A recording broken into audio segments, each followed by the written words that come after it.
Thank you so much. It's a pleasure to be here. I'm not excited to be talking to you about this problem because just when we think we know what we're doing with COVID-19, something else happens to make it more complicated. And certainly the variants are something that is making care and thinking about COVID-19 more difficult. Next slide. I have no conflicts of interest, and the views presented here do not necessarily represent the views and opinions of the Academy of Pediatrics. Next one. So what I'd like to do in my part of today is to talk about the development of new variants of the virus that causes COVID-19 and understand what we should be communicating now with patients and families who are concerned about these new variants. And remember, it's changing all the time. Next slide. So this is my disclaimer. New information arises literally daily. New treatments become available, new vaccines are becoming available. So what I say today may be out of date by the time I finish saying it, or by the end of the week, or by the end of the month. So the best places for you to go to get that up-to-date information are the American Academy of Pediatrics, the Centers for Disease Control and Prevention, and the World Health Organization. So every day, all of those sites are updated. Next slide, please. So this is just to sort of set the stage. We know that initially in this outbreak, we thought that children were not infected by the virus. We now know that children are easily infected, and about 13% of the total cases are in children. But the very, very, very good news is the vast majority of children who are infected remain either asymptomatic, they have never developed any symptoms, or they have mild illness. Of course, there are going to be exceptions, and some children with medical complexities may be some of those exceptions. So yes, there's a lot of children who have gotten COVID-19, but fortunately, most of those children have not had severe disease. Next slide. So let's talk about what we know about viral mutations. And if you think about it, anything that's replicating quickly, there's the opportunity for the genetic material to change, to have a mutation, to have a little switch in that RNA at some point in that RNA of this COVID virus. And we know that viruses come up because of these mutations. Now, many of those mutations are going to actually hurt the virus. So they decrease the chances that the virus can circulate effectively, and those mutants will be selected out very quickly.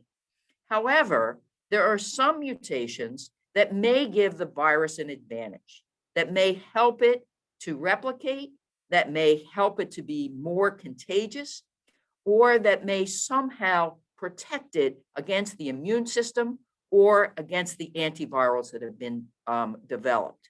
So those mutations are the ones that we're clearly worried about. Now, we're going to talk about a few of the mutations that have arisen this fall, but we really need to keep in mind that the mutations are happening literally every day. Right now, I practice in New Jersey. There's a New York variant that people are concerned about. There's a California variant. There are variants all over this country, and we don't know a lot about them yet, but we will be learning more about them, particularly as we get more people vaccinated and protected. We will learn more about what these variants are going to mean for us. So we've already documented multiple variants of the virus, not only in the US, but globally. And over time, we're going to see many more of these mutations. We're monitoring for changes in the virus, and we're particularly interested in changes to the spike, to that outside portion of the virus that allows the virus to connect to human cells. So it's very important to pay attention to whether that spike protein gets altered, because that's going to make a huge difference as to whether it can evade the immune system and as to whether it can evade a protection by a vaccinated person. So we're learning about this now. We'll learn about it more. We're all over the country. We're looking for these variants. There's some debate as to whether we're looking for them as closely as we should be, but I think pretty much now, literally every state is looking for variants in their own states, and certainly the Centers for Disease Control and Prevention, they're looking for variants all the time, and they're genetically sequencing the variants. Next slide. So everything's rapidly emerging. Everything with COVID is rapidly emerging.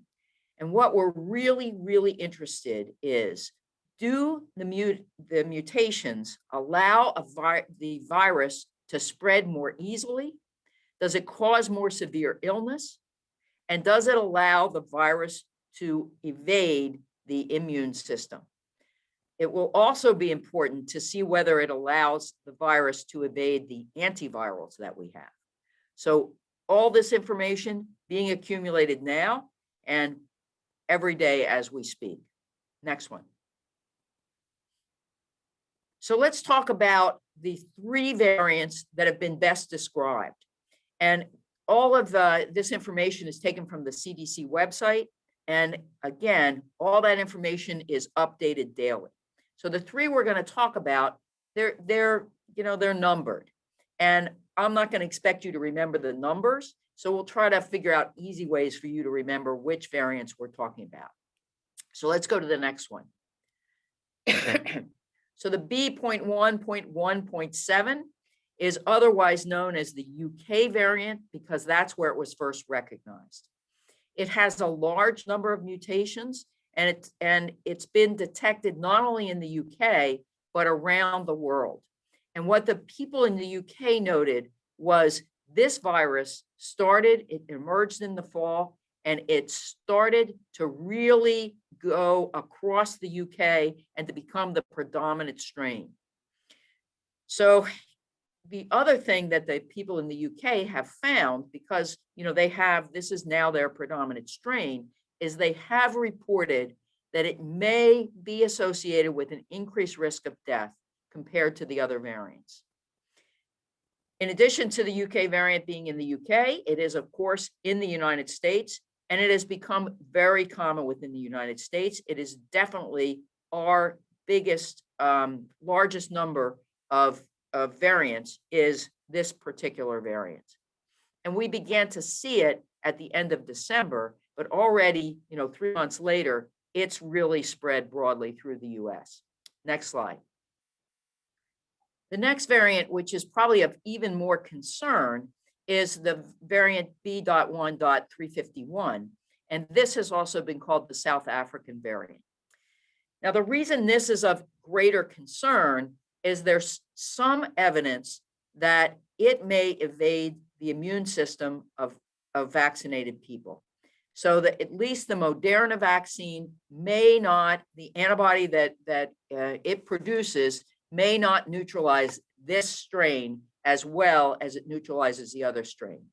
The good news with the B.1.1.7, the UK strain, is that all of the vaccines that we currently have, Pfizer, Moderna, and J&J, are very active against that strain and provide full protection against that strain. But for this variant, it may not be quite as good. And we know that that's not only true for Moderna, but it may also be true for J&J and Pfizer vaccines. So we just have to wait and see how good that protection is going to be. For this variant, it's been detected across the globe, and it's been found in the United States since the end of January, but it is still relatively uncommon in the US. And interestingly, the cases in the US are not in travelers from South Africa. So this has emerged independently, it seems, within the United States. Next one. The next variant is called P.1, and this was described in Japan, and it was recovered from 4 travelers from Brazil. So it's sort of been named the Brazil variant. It has different mutations, and some of those mutations are in that spike binding protein. So there's concern about this particular variant. And it has appeared already in the United States at the end of January, but again, pretty uncommon in the United States. Next one. So all of these three variants share a single mutation, the mutation D614G. And this mutation does provide the viral strain with the ability to spread more quickly. Now, why does it spread more quickly? That part's not exactly clear. It's not clear whether it attaches better or whether it's shed in higher titers or whether it is shed for longer. But whatever the mechanism is, it definitely spreads. All of these variants spread more easily than the original strains of SARS-CoV-2. This is a map from the CDC, and again, this is updated pretty commonly, and it shows you which variants there are in the U.S. So you can see the UK variant, by far the most common, reported in 46 jurisdictions. The South African strain, less cases, less districts, and the Brazil strain, even less. Now, if you look at this map, the color of your state says whether lots of variants have been detected or not. Remember that this partially depends on how your state is doing at testing variants. So not all of the states are testing all of the isolates to see how many variants are. As a matter of fact, nobody's testing all of the isolates. So it is expensive and difficult to genotype these strains. So different states are testing a different percentage of the viruses that are being detected. So that's going to depend on your state and your state labs.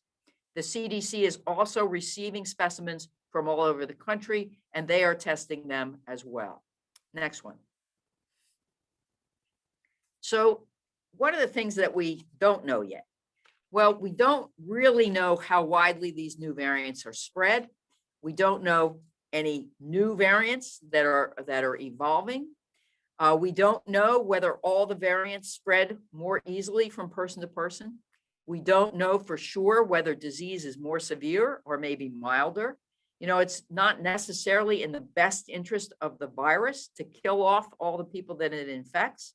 You know, it's a better for a virus if it doesn't kill everybody, but is transmitted to more people. So we'll see how these variants evolve and how really important they are in the spread of disease. The other thing we're going to need to know is how the variants affect existing therapies. Are any of these variants less susceptible to remdesivir or to other treatments that are evolving? How does it affect vaccine efficacy? And do any of these variants evade the diagnostic tests? So are the PCRs that we currently have, are they able to pick up all these variants and detect them? Because clearly we need to know which variants are out there, and that will depend on our diagnostic tests being able to detect them. Next slide. So what should we be telling our parents who are concerned about the COVID-19? And, you know, we don't like when we don't have all the answers. And right now we do have to be cautious with what we're saying and what we're telling people, because the information changes day to day. But one very important thing we need to tell people is these variants are spread by droplets and occasionally by airborne transmission. So everything that we've been doing to prevent the transmission of COVID-19 needs to continue. So we should be very adamant that people need to continue to wear the face coverings, wear those masks, wear them properly so that they cover both the nose and the mouth. Keep your physical distance. And I forgot to change this on the slide. I hate the term social distancing. We want people to be socially connected, but at a distance. So continue to do that physically distancing. Wash your hands, something every infectious disease doctor gets tired of saying. Avoid crowds, because in crowds, you can't keep that physical distance and you don't know who you're running into and whether they're more likely to be infected. And remember, asymptomatic people can transmit the virus. So you can't tell, in a crowd, you can't tell if they're, first of all, you can't tell if they're sick or not, but you can't tell who's going to be transmitting and who isn't. And then the other thing is, if you're sick, stay home. If your children are sick, keep them home. And then, of course, what we want to happen is we want everyone vaccinated as soon as possible so that we can decrease the amount of COVID-19 or the amount of the virus, SARS-CoV-2, that's out there replicating. If there's no virus replicating, there will be no variants.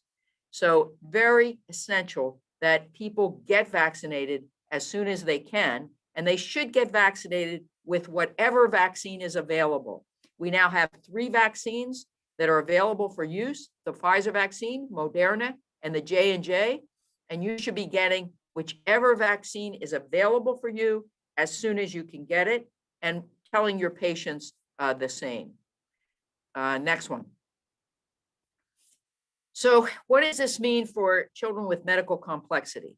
Well, we sort of get tired of saying this, but the truth is we don't know. We don't know whether some of these variants are going to cause more severe disease in children. We don't know. We know that these children with medical complexities are sometimes fragile and are at higher risk for getting sick with a variety of things. So we don't know how the variants will affect them. Unfortunately, we're going to have to wait and see. Time will tell us. But in the meantime, we need to continue to doing what we've been doing to try to protect these families.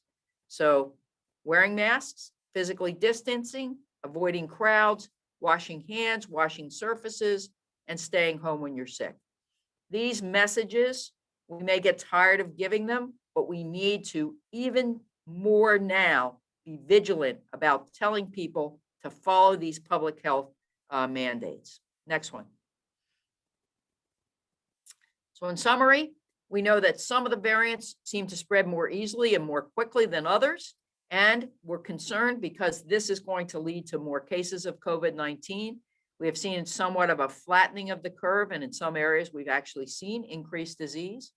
We know that viruses are mutating all the time, and as they reproduce and move through the population, the variants that give the virus an advantage will be the ones that persist.